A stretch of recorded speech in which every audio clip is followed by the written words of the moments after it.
What's good? It's your boy Fannon. Welcome back to the channel, subscribers. I'm going to talk to you about the Canelo Alvarez Daniel Jacobs fight. Really excited about it today. I think this is one of the best fights that have happened this year. But there's some things that have been mentioned in the lead up to it, some things that happened at the press conference that I'm going to talk about. So I hope you enjoy the conversation. But before I get into that, I want to welcome you back to the channel. If you're not subscribed, subscribe, hit the bell icon, all that good old stuff. Definitely check out the live stream that we're going to do tomorrow morning. We're more than likely going to do a live stream discussion of the fight.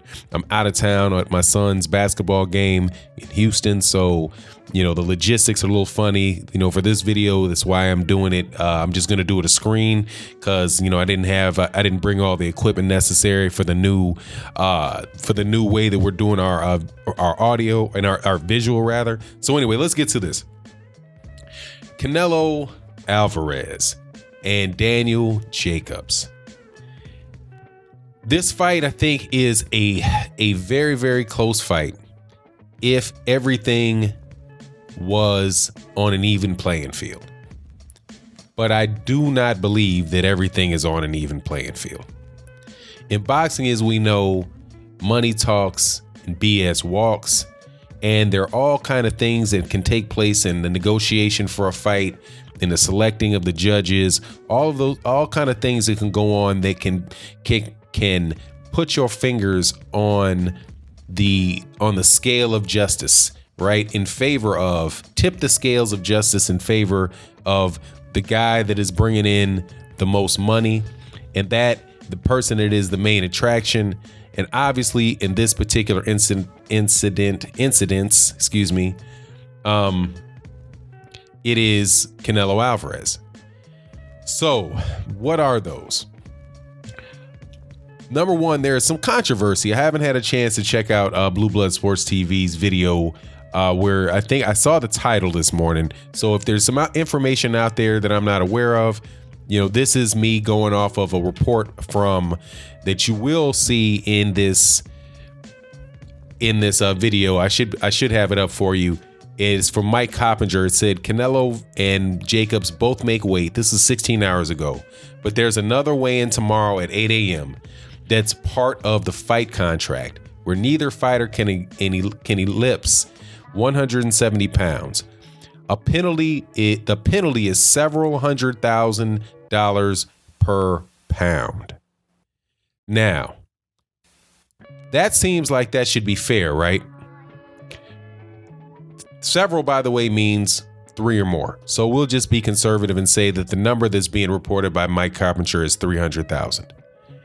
If Canelo Alvarez comes over a pound, Canelo Alvarez pays $300,000. If Daniel Jacobs comes in over a pound, Daniel Jacobs pays $300,000. All's fair. Both of them, have to pay the same amount of money. But the problem with that is that is not fair, and that's not the truth. The truth of it is when you look at it as a percentage of what they're being paid for the fight, because the penalty comes out of their purse. The penalty more than likely doesn't come out of, well, either way, it comes out of your purse. Doesn't come out of your pocket. So when Canelo Alvarez is getting paid $35 million for a fight, a $300,000 penalty, is 1% of his fight purse. It's 1%. It's less than the fee that he's going to be paying to the WBC. But when Daniel Jacobs is getting $2.5 million, that's 10%. That's over 10% of his fight purse if he's overweight. So clearly, although the number is the same, it significantly affects the two fighters differently. On the one hand, you have Canelo Alvarez, who's getting $35 million. You're looking at a $300,000 penalty. That's less than 1% of his total purse. For Canelo Alvarez, he might not have argued about $300,000 at all in a negotiation for his fight purse with DAZN. Right? That probably wouldn't be a point of contention. If they said, Canelo, look, instead of 35 million, we're going to give you 34.7 million. Canelo Alvarez might have said, okay, that's not a big deal. But if you say to Daniel Jacobs, instead of $2.5 million, we're going to give you $2.2 million. That's a significant chunk of money. That is the salary, more than likely, or the amount of money that Andre Rozier, his trainer, is going to earn for the fight. Right? So it's not, on its face, it would sound fair, but in actuality, when you look at the percentage differences in as far as how much they're bringing in, it's not the same thing. That's like you giving somebody without a job, somebody getting a parking ticket for $100 and they don't have a job, versus a millionaire getting a parking ticket for $100. The parking ticket guy, the millionaire is going to pay that parking ticket off and not even think about it. The person without a job is going to be sweating over that $100, and more than likely might be driving around for a while with a warrant. It's significantly different when you bring in the money into that scenario. So, and that's all the way aside from just the fact that Daniel Jacobs is already the bigger guy, and Canelo Alvarez is moving up. He has moved up from 154. So it's just a much more comfortable weight for him if all he has to do, for him to rehydrate to 170, because he probably doesn't walk around much more than 170. And so it's just more onerous on Daniel Jacobs. It's obviously something that was put in there to limit and take an advantage away from Daniel Jacobs that Daniel Jacobs had. Now, that on top of the fact that, you already have, and I did a video yesterday on it, on first of all, the difficulty of beating Canelo Alvarez at all, right? Canelo Alvarez took his fingers off that scale, or not necessarily Canelo Alvarez, but the people that manage Canelo Alvarez, and it's their job to negotiate for as many, to make the situation as favorable to their fighter as possible. That is the job of the promoter. That is the job of the manager. The sad thing about the weight situation is that it's a very controversial issue in boxing at all.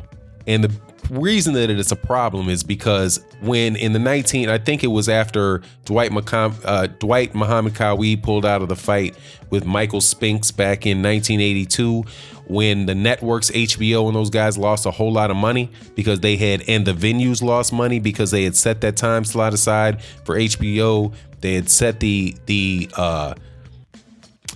venue had filled that date, but when the main event pulled out, because one guy didn't make weight on that morning, it really, cost a lot of people money. But so when they changed to that same day, the day before weigh-in, now you just have guys that really don't belong in that weight class fighting in the weight class because they can drain down to a weight class below where they would be. So, today, instead of 8 o'clock in the morning, Daniel Jacobs and Canelo Alvarez only being able to weigh 170 pounds, they would have had to weigh 160 pounds at 8 o'clock in the morning, right? So, it's all relative, but anyway, it makes as for a fan of the history of boxing, man, it really does make having comparisons to older generations of fighters or past generation fighters very, very, very hard to do. But anyway, I think it's going to be a great fight.